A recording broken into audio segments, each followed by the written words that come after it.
Auzubillahiminash-shaytanir-rajim. Welcome to my YouTube channel. Students, today we are going to discuss a very important topic which is known as greenhouse effect. ठीक है, आज हम एक बहुत ही important topic जो है green house effect उसको हम डिस्कस करने जा रहे हैं। टॉपिक पे जाने से पहले अगर आपने मेरा चैनल सब्सक्राइब नहीं किया तो जल्दी से चैनल को सब्सक्राइब करें, साथ ही बेल आइकॉन के बटन पर भी क्लिक करें ताकि जो लेटेस्ट आने वाली न्यू वीडियोस हैं उनकी अपडेट्स आप तक पहुंचती रहें। तो टॉपिक की तरफ चलते हैं जी। आज का हमारा टॉपिक है ग्रीन हाउस इफेक्ट। ठीक है, ग्रीन हाउस इफेक्ट को समझने से पहले सबसे पहले हमें ये पता होना चाहिए कि ग्रीन हाउस किसे कहते हैं। ठीक है, ग्रीन हाउस किसे कहते हैं। अच्छा, यहाँ पर मैंने एक डायग्राम से ड्रा की हुई है। ठीक है, आप देख सकते हैं कि जिसके अंदर प्लांट्स लगे हुए हैं। अच्छा, कुछ प्लांट्स ऐसे होते हैं कि जिनको ग्रोथ के लिए ख़ास टेम्परेचर चाहिए होता है। ठीक है, मतलब ये कि वो लो टेम्परेचर के ऊपर उनकी ग्रोथ जो होती है वो अच्छी नहीं होती। सो उनको ग्रो करने के लिए आपने अक्सर नर्सरीज वगैरह में देखा होगा कि वहाँ पर एक रूम टाइप बनाया जाता है जिसके अंदर उन प्लांट्स को रखा जाता है। और ये जो रूम होता है बेसिकली ये क्या करता है जी, जो इंटरनल टेम्परेचर है उसको क्या करता है जी, उसको एक्सटर्नल टेम्परेचर से ज़्यादा रखता है। अब ये कैसे ज़्यादा रखता है और इसी रूम को हम क्या कहते हैं जी, ग्रीन हाउस कहते हैं। अच्छा, ये रूम होता क्या है बेसिकली, इस रूम में जो इसका जो ऊपर छत होता है, रूफ जो है इसका, ठीक है ना, इस रूफ को हम बनाते हैं जी ग्लास से। ग्लास शीट इसके ऊपर लगाते हैं। ग्लास शीट का मतलब ये हुआ कि इसको हम किससे बनाते हैं जी, ग्लास से बनाते हैं। अच्छा, जब यहाँ से सूरज की रेज जो है वो यहाँ पर स्ट्राइक करती है, इस ग्लास शीट से गुजर कर नीचे प्लांट्स पे स्ट्राइक करती हैं, तो यहाँ पर चूंकि ये कौन सी रेज हैं जी, अल्ट्रा वायलेट रेज हैं। ठीक है, और इनकी फ्रिक्वेंसी जो है वो बहुत ज़्यादा होती है। सो जब ये रेज सूरज से नीचे ग्रीन हाउस में एंटर होती हैं और यहाँ पर प्लांट के साथ स्ट्राइक करती हैं, सो कुछ रेज ऐसी होती हैं जो प्लांट के अंदर पेनिट्रेट कर जाती हैं और मैक्सिमम जो ज़्यादा रेज है वो क्या हो जाती है, यहाँ से रिफ्लेक्ट हो जाती हैं। अब जब ये रिफ्लेक्ट होती हैं तो रिफ्लेक्शन के दौरान इनकी जो एनर्जी होती है आफ्टर स्ट्राइकिंग प्लांट, इनकी एनर्जी क्या हो जाती है जी, वो कम हो जाती है। तो जब इनकी एनर्जी कम होती है और ये यहाँ से रिफ्लेक्ट होती हैं तो आगे जो ग्लास शीट लगी होती है वो इनको एस्केप होने नहीं देती और इनको इसी ग्रीन हाउस के अंदर क्या कर लेती हैं जी, ट्रैप कर लेती हैं, जिसकी वजह से ग्रीन हाउस का जो इंटरनल टेम्परेचर है वो एक्सटर्नल टेम्परेचर से ज़्यादा रहता है। ठीक है, वेल फॉर एग्जाम्पल, अगर बाहर का जो टेम्परेचर है वो है 10 डिग्री सेंटीग्रेड, बाहर का जो टेम्परेचर है वो क्या है जी, 10 डिग्री सेंटीग्रेड, तो जितनी ज़्यादा सूरज की जो रेज हैं वो अगर एक दिन में आएंगी और यहाँ पर स्ट्राइक करेंगी और ट्रैप होंगी, ठीक है, तो इंटरनल जो टेम्परेचर होगा ग्रीन हाउस का वो 20-23 डिग्री सेंटीग्रेड तक पहुंच जाता है। तो इस तरह हम क्या करते हैं जी, इन प्लांट्स को ग्रीन हाउस के अंदर ग्रो करते हैं। और ये ग्रीन हाउस अक्सर आपने नर्सरीज वगैरह में देखा होगा, वहाँ पर प्लांट्स की प्रोटेक्शन के लिए जो कोल्ड टेम्परेचर है उससे प्रोटेक्ट करने के लिए प्लांट्स को ग्रीन हाउस के अंदर ग्रो किया जाता है। अब चलते हैं जी ग्रीन हाउस इफेक्ट की तरफ आते हैं।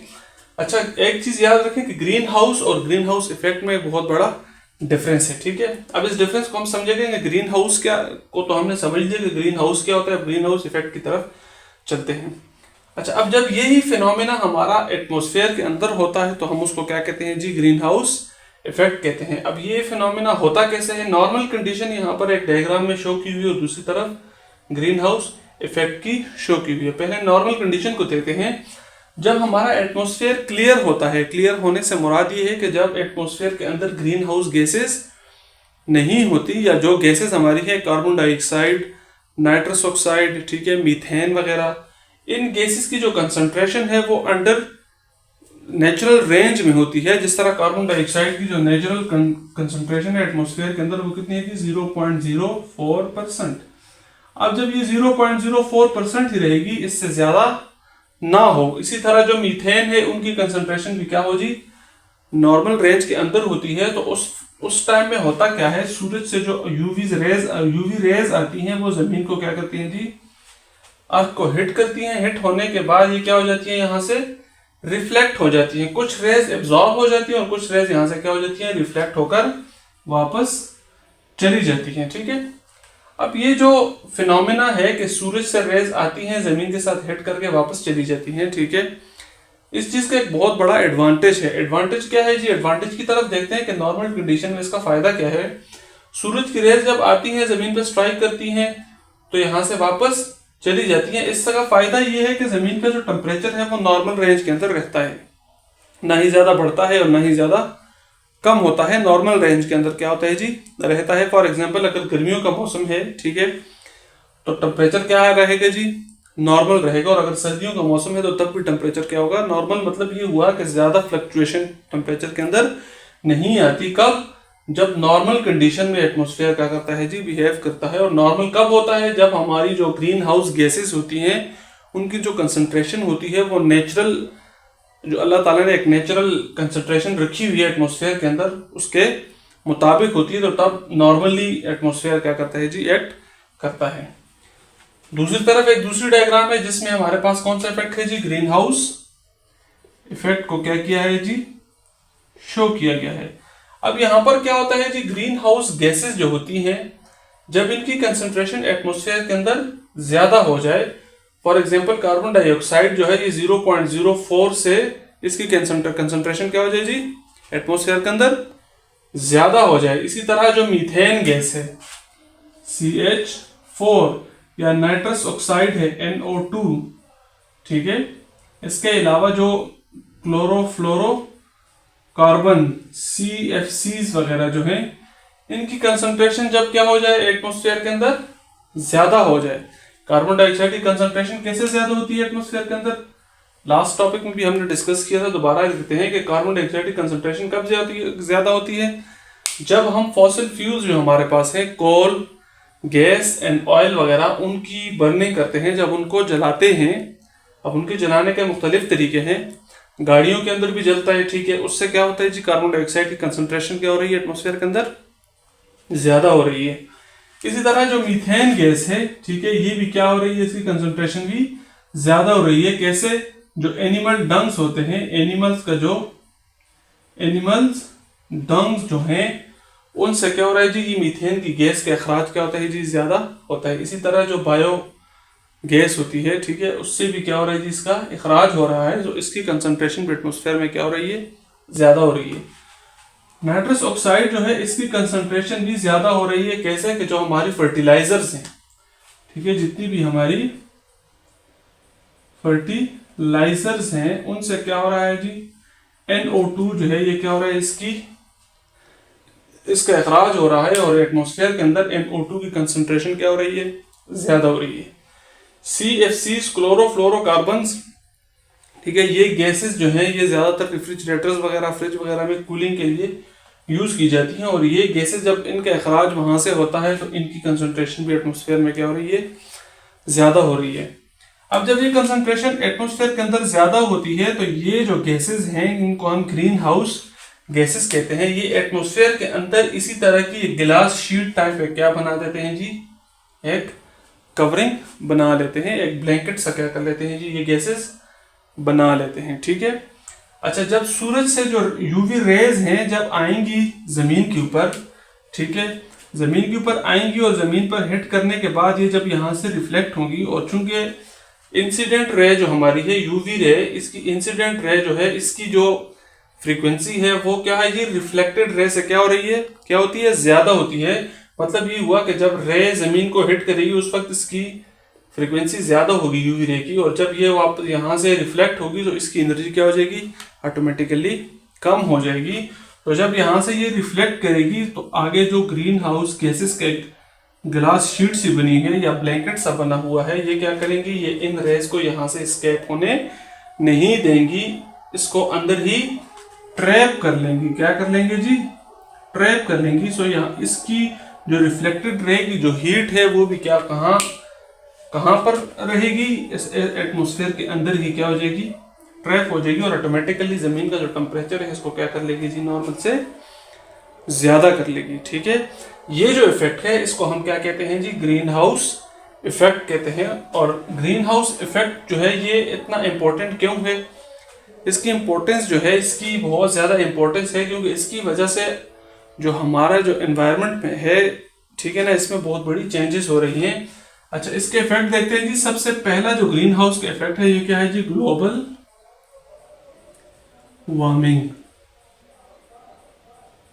ग्लोबल वार्मिंग, लास्ट वीडियो में भी हमने ग्लोबल वार्मिंग को डिटेल के साथ डिस्कस किया था कि ग्लोबल वार्मिंग किसकी वजह से होती है जी? ग्रीन हाउस इफेक्ट की वजह से ग्लोबल वार्मिंग का फिनोमेना होता है कि जो जमीन का जो एवरेज टेम्परेचर है, ठीक है, उसमें क्या हो रहा है जी? उसमें इंक्रीज आ रहा है, जिसको हम क्या कह रहे हैं जी? ग्लोबल वार्मिंग कहते हैं। और ग्लोबल वार्मिंग बेसिकली कहाँ होती है? जहां जहां पर ग्रीन हाउस इफेक्ट ज्यादा होगा वहां उन इलाकों में क्या होता है जी? ग्लोबल वार्मिंग होती है। दूसरा इफेक्ट जो ग्रीन हाउस का है, दूसरा जो मसला है वो क्या पैदा हो रहा है जी? जो हमारे ग्लेशियर्स हैं, इनकी मेल्टिंग में क्या हो रहा है जी? इजाफा हो रहा है। ये ज्यादा तेजी के साथ क्या हो रहा है जी? मेल्ट हो रहे हैं। मेल्टिंग क्या हो गई है जी? इंक्रीज हो गई है। ग्लोबल वार्मिंग की वजह से जो नॉर्थ पोल और साउथ पोल हमारे ज़मीन के हैं, इसके ऊपर अल्लाह ताला ने जो पानी है उसको बर्फ की शक्ल में लॉक किया हुआ है, ठीक है। तो जब ग्रीन हाउस इफेक्ट होता है उसकी वजह से ग्लोबल वार्मिंग होती है, मतलब ये कि ज़मीन का टेम्परेचर बढ़ता है, और ज़मीन का टेम्परेचर बढ़ने की वजह से जो ग्लेशियर्स हैं नॉर्थ पोल के ऊपर और साउथ पोल के ऊपर, ये क्या हो रहे हैं जी? ये पिघल रहे हैं। अच्छा, जब ये पिघलेंगे तो फिर क्या होगा जी?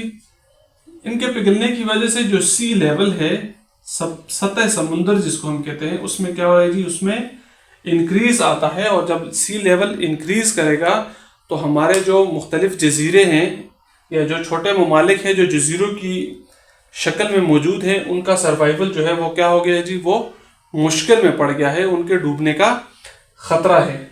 अच्छा, इसके अलावा जो ग्रीन हाउस इफेक्ट है वो उसका नेक्स्ट क्या इम्पैक्ट है जी?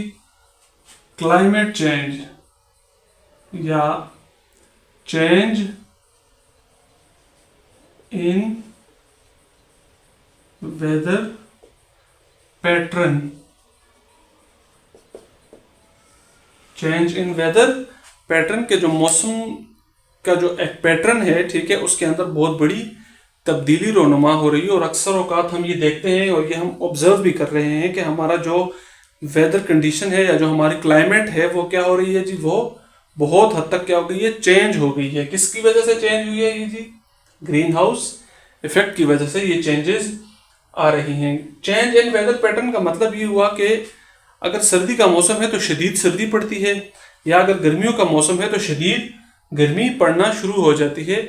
ये जो चेंज, और इसके अलावा जो बारिशों का जो पैटर्न है, ठीक है ना, जो रेनफॉल का जो एक पैटर्न होता है, ठीक है, साल के अंदर, पूरे एक साल के अंदर, उसके अंदर भी एक बहुत बड़ा चेंज देखने को मिल रहा है। और ये किस वजह से है जी? ये ग्रीन हाउस इफेक्ट की वजह से। और जब हमारा वेदर पैटर्न चेंज होता है तो इसका जो सबसे बड़ा असर है वो किस पर पड़ता है? हमारी क्रॉप्स के ऊपर पड़ता है, क्योंकि क्रॉप्स को ग्रो करने के लिए खास एनवायरनमेंट, खास टेम्परेचर, ठीक है, डे लेंथ की जरूरत होती है, और इसके अलावा रेनफॉल की जरूरत होती है। तो जब रेनफॉल का पैटर्न चेंज करेगा, एटमॉस्फेयर का टेम्परेचर चेंज करेगा, तो उसमें फ्लक्चुएशन आएगी। नॉर्मल से ज्यादा फ्लक्चुएशन जब उसमें आती है तो क्रॉप्स के ऊपर इसका क्या पड़ता है जी?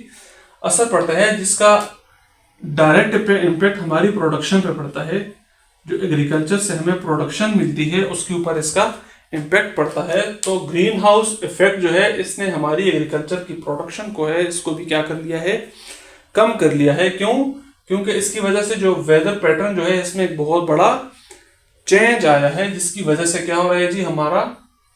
हमारी जो इकोनॉमी है, जिसमें एग्रीकल्चर एक बहुत बड़ा रोल प्ले करती है, उसके ऊपर एक बहुत बड़ा इम्पैक्ट पड़ा। तो आज हमने ग्रीन हाउस इफेक्ट को डिटेल के साथ डिस्कस किया, ग्रीन हाउस केसेस को डिस्कस किया कि कैसे ग्रीन हाउस इफेक्ट जो है ये हमारे एनवायरनमेंट को मुतासिर कर रहा है, और कैसे ये जो है ये हमारे जो क्लाइमेट है इसके ऊपर इसका एक नेगेटिव इम्पैक्ट है। तो उम्मीद करता हूँ कि आज का जो टॉपिक है वो आपको समझ आ चुका होगा। अगर टॉपिक के लिहाज से कोई भी क्वेश्चन हो या फिर कोई भी सजेशन आप मुझे देना चाहें तो कमेंट्स में लाजमी दीजिएगा, और वीडियो को लाइक करें, वीडियो को आगे शेयर करें। मिलते हैं इंशाल्लाह नेक्स्ट वीडियो में, तब तक के लिए अल्लाह हाफिज़।